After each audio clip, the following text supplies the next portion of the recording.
Okay, I want to share something special about the parshas we're going through at the moment, and I want to dedicate this לעילוי nishmas, my father-in-law. Today is his yahrzeit Daled Shvat, and I believe he really exemplified the Jewish identity that we're going to be discussing.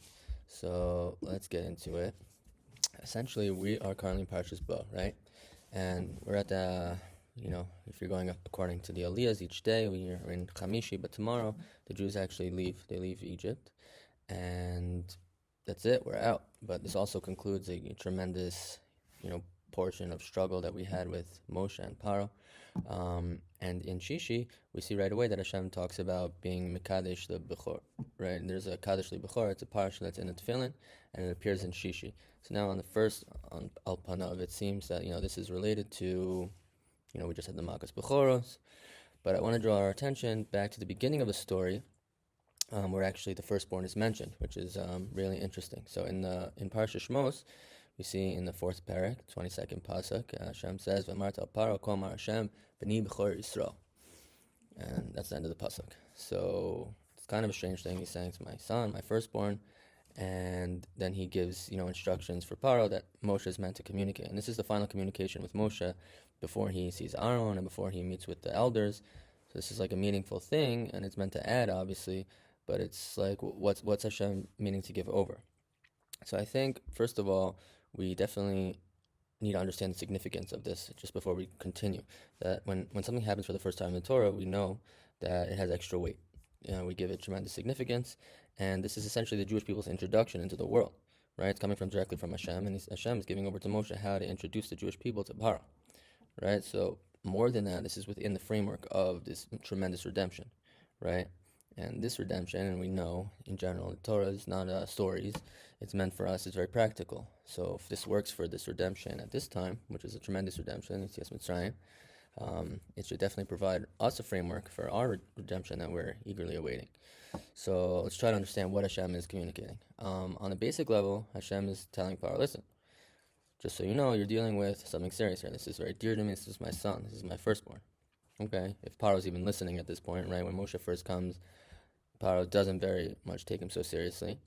But for us, we are listening, and we can hear what Hashem is trying to communicate. So first, let's take a look at what is a firstborn, right? So obviously, firstborn is the first issue of the womb, Peter Rechem. But for the Jewish people, it's a lot more than that. And according to the Torah, it's sanctified, it's holy, right? As we see in the Aliyah on Shabbos for this week, it goes right into Kadosh Kol Bechor. All the Bechors are sanctified. They're meant to serve in the temple, right? They're held to a higher standard. It's a special role. They receive a double portion inheritance. And we see throughout Bereshis, it's almost the story of just constant struggles with Bechors from Cain and Hevel, right away. Yitzchak and Yishmael, Reuven and Yosef, and even Yehuda is involved there. And finally, Ephraim and Menashe, right? We see Yaakov switching the hands. It's a tremendous ordeal, this whole idea of the firstborn. And what comes out from this is that it's not a literal thing, right? It's really decided on who has the capacity to fulfill the mission. There's just a responsibility and obligation that's involved with being a firstborn. So with any kind of responsibility, there's always different levels, right? There's a bare minimum to fulfill something, and then there's, going all the way. So, and like work, if someone's at a job and they mess around a little bit, they wait till the deadline and then they rush to get everything done, and then okay, maybe you did it, maybe you didn't. It's all right. But if you go all the way, right, you're being attentive, you're being uplifting to people around you, you're finding inspiration, you're really fulfilling something in the most meaningful way possible. So we're not trying to just push someone to be the best that we can be all the time, but there is definitely a difference between doing something with your full heart and doing the bare minimum. So how can we fulfill a role that's being assigned to us as being a firstborn? Right? And also for us today, and then at that point, this is definitely a focus on behavior. This is being something that's being presented to Paro, right? It's presented to Paro because Hashem is describing the Jews as a certain way. And for us, let's say if we're trying to take this for ourselves nowadays, it's something that we want to present out to the world, right? It's our presentation of how we exist. So that requires, right, we need, obviously, Torah learning and refining our midos, but it also needs to come with external results, right? What do we want to do? The Jewish people are meant to shine. We're not trying to convince other people, but we're living a life of value. We're not trying to be morally superior, but we are taking moral responsibility. And it's not an issue, again, when you're looking at Israel versus the rest of the world, it's not an issue of political dominance, but it's simply a protective, powerful leadership. And we want to be who we are. And as the firstborn, it does carry a tremendous responsibility.